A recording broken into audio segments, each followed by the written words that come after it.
نماز کو کس طرح ادا کرنا ہے، اس کی جو حیت مخصوصہ ہے، جس حیت مخصوصہ کے ساتھ آپ جہاں نماز قائم کرتے ہیں، رکوع و سجود کرتے ہیں، ایک پوری ترتیب ہے نماز کی، یہ آپ کو حدیث میں ملے گی۔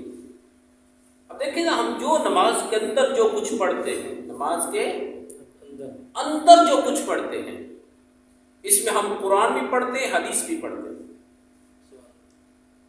آپ سب سے پہلے کیا کہتے ہیں؟ اللہ اکبر۔ اللہ اکبر قرآن میں نہیں، حدیث میں ملے گا۔ اور اس کے بعد ہم کیا پڑھتے ہیں؟ ثنا پڑھتے ہیں۔ ثنا قرآن میں نہیں آئی، یہ حدیث میں ہے۔ سبحانک اللہم وبحمدک وتبارک اسمک وتعالی جدک ولا الہ غیرک۔ اس کے بعد ہم تعوذ پڑھتے ہیں، اعوذ باللہ من الشیطان الرجیم، یہ بھی قرآن میں نہیں۔ قرآن میں یہ حکم ملتا ہے وَإِذَا قَرَأْتَ الْقُرْآنَ فَاسْتَعِذْ بِاللَّهِ مِنَ الشَّيْطَانِ الرَّجِيمِ، اس سورہ نحل میں اللہ فرماتا ہے مگر جب بھی تم قرآن پڑھو تو شیطان مردود سے اللہ کی پناہ طلب کر لیا کرو۔ اعوذ باللہ من الشیطان الرجیم تلاوت میں نماز کے اندر پڑھتے ہیں ثنا کے بعد۔ اب یہ جو الفاظ پڑھے جاتے ہیں یہ قرآن میں اس طرح نہیں ملتے، حدیث میں ہے۔ اس کے بعد ہم تسمیہ پڑھتے ہیں، بسم اللہ الرحمن الرحیم، یہ تو سورہ نمل میں چلے 2 مرتبہ آتی ہے، اور باقی صورتوں کی ہر صورت کی ابتدا میں بھی آتی ہے سورہ توبہ کے علاوہ۔ اس کے بعد ہم سورہ فاتحہ پڑھتے ہیں، یہ قرآن کا حصہ ہے۔ اس کے بعد کوئی سورت ملاتے ہیں، وہ بھی قرآن کا حصہ ہے۔ اس کے بعد ہم اللہ اکبر کہہ کر رکوع میں جاتے ہیں، اللہ اکبر کہنا حدیث ہے۔ پھر رکوع کے اندر جو کچھ پڑھتے تسبیحات، سبحان ربی العظیم، یہ قرآن میں نہیں ہے، حدیث میں ہے۔ کیا ہے؟ حدیث میں ہے۔ کم از کم 3 مرتبہ پڑھتے ہیں۔ جب رکوع سے سیدھے کھڑے ہوتے ہیں اس وقت کیا پڑھتے ہیں؟ سمیع اللہ لمن حمیدہ، یہ جو الفاظ ہیں یہ بھی قرآن میں نہیں ہے، حدیث میں ہے۔ اس کے بعد پڑھتے ہیں ربنا ولک الحمد، لک الحمد، اللہم ربنا ولک الحمد، اس طرح الفاظ حدیث میں آتے ہیں، جیسے بھی پڑھ لیں درست ہے۔ تو یہ بھی الفاظ حدیث میں ہے، قرآن میں نہیں ہے۔ اس کے بعد اللہ اکبر کہہ کر سجدے میں چلے گئے۔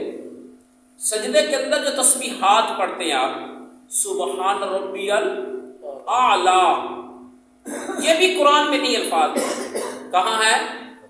حدیث میں ہے۔ کم از کم 3 بار پڑھتے ہیں آپ دونوں سجدوں میں، ایک رکعت کے، یہ کہاں ملتے؟ حدیث میں۔ اس کے بعد اللہ اکبر کہہ کر قیام میں کھڑے جاتے دوسری رکعت میں، یا جو اللہ اکبر کہا یہ بھی حدیث ہے۔ اس کے بعد آپ دوسری رکعت میں جب تشہد میں بیٹھتے، قعدہ کے اندر جو ہم تشہد پڑھتے، التحیات للہ والصلوات والطیبات، السلام علیکہ ایھا النبی ورحمۃ اللہ وبرکاتہ، السلام علینا وعلی عباد اللہ الصالحین، اشہد ان لا الہ الا اللہ واشہد ان محمدا عبدہ ورسولہ، یہ الفاظ بھی قرآن میں نہیں ہے، کہاں ہے؟ حدیث میں ہے۔ پھر اس کے بعد ابراہیمی، اللہم صلی علی محمد وعلی آل محمد کما صلیت علی ابراہیم وعلی آل ابراہیم انک حمید مجید، اللہم بارک علی محمد وعلی آل محمد کما بارکت علی ابراہیم وعلی آل ابراہیم انک حمید مجید۔ یہ جو درود پاک ہم نے پڑھا ہے یہ بھی قرآن میں لکھا ہوا نہیں ہے، حدیث میں ہے۔ کہاں ہے؟ حدیث میں ہے۔